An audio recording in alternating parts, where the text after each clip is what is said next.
This is Marco Antonio Munez, a Honduran man who traveled thousands of miles to the US to legally seek asylum and was quickly arrested by ICE. Soon after Munez and his family were taken into custody, they arrived at a processing station where Border Patrol agents separated the family and put Marco in solitary confinement. Marco ended up taking his own life. Now, if that's not enough to horrify you, this past week a McAllen public defender also mentioned that some border agents are taking away children by lying to their parents that they're taking them away briefly to bathe them. Does that seem familiar to you? Because at this point the parallels between ICE and the Gestapo extend beyond mere symbolism, and you literally have to be Helen Keller to not see all the similarities. I'm also beginning to understand how the Nazis could functionally justify the existence of a transparently racist organization like the Gestapo, not just from an ideological perspective, but from a utility-centric one. First off, despite this administration's claims of utility, terrifying people of color is exactly what ICE is for. After all, illegally crossing the border is a misdemeanor, and yet no other misdemeanor is ever met with such cruel and unusual punishment. You don't rip away children from their parents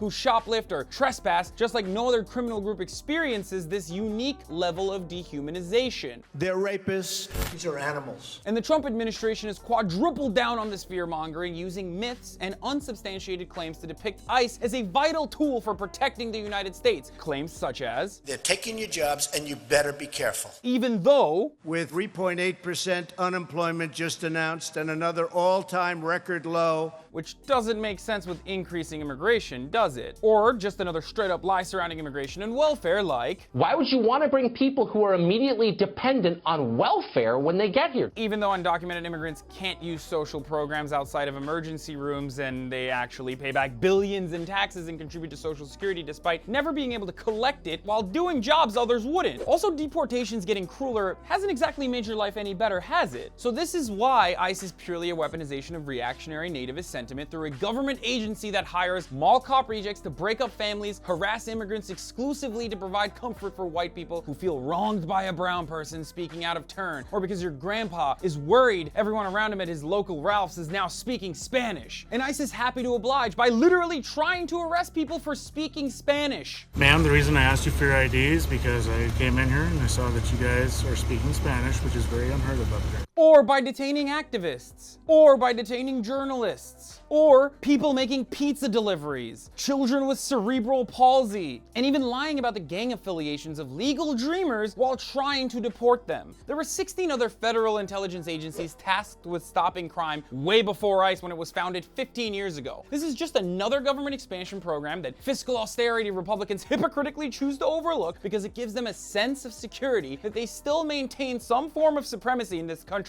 The functionality of ICE is purely a racist one. And even if we were to detain every undocumented person in this country, the overwhelming problems that stem from inequity and wage exploitation would only marginally reduce, and we'd need a new boogeyman. Perhaps legal immigrants this time. Ones that are speaking out of turn as well. Ones that just can't seem to assimilate. And this is how ICE turns into Gestapo. Not overnight, but over decades. I'm Hasan Piker. If you are aware of the truth, share this video with your friends and leave your thoughts in the comment section below. Please don't forget to join TYT membership for more videos like this. Don't forget to follow my Instagram at Hasan Piker and my Twitter at Hasan the Hun. And this has been The Breakdown.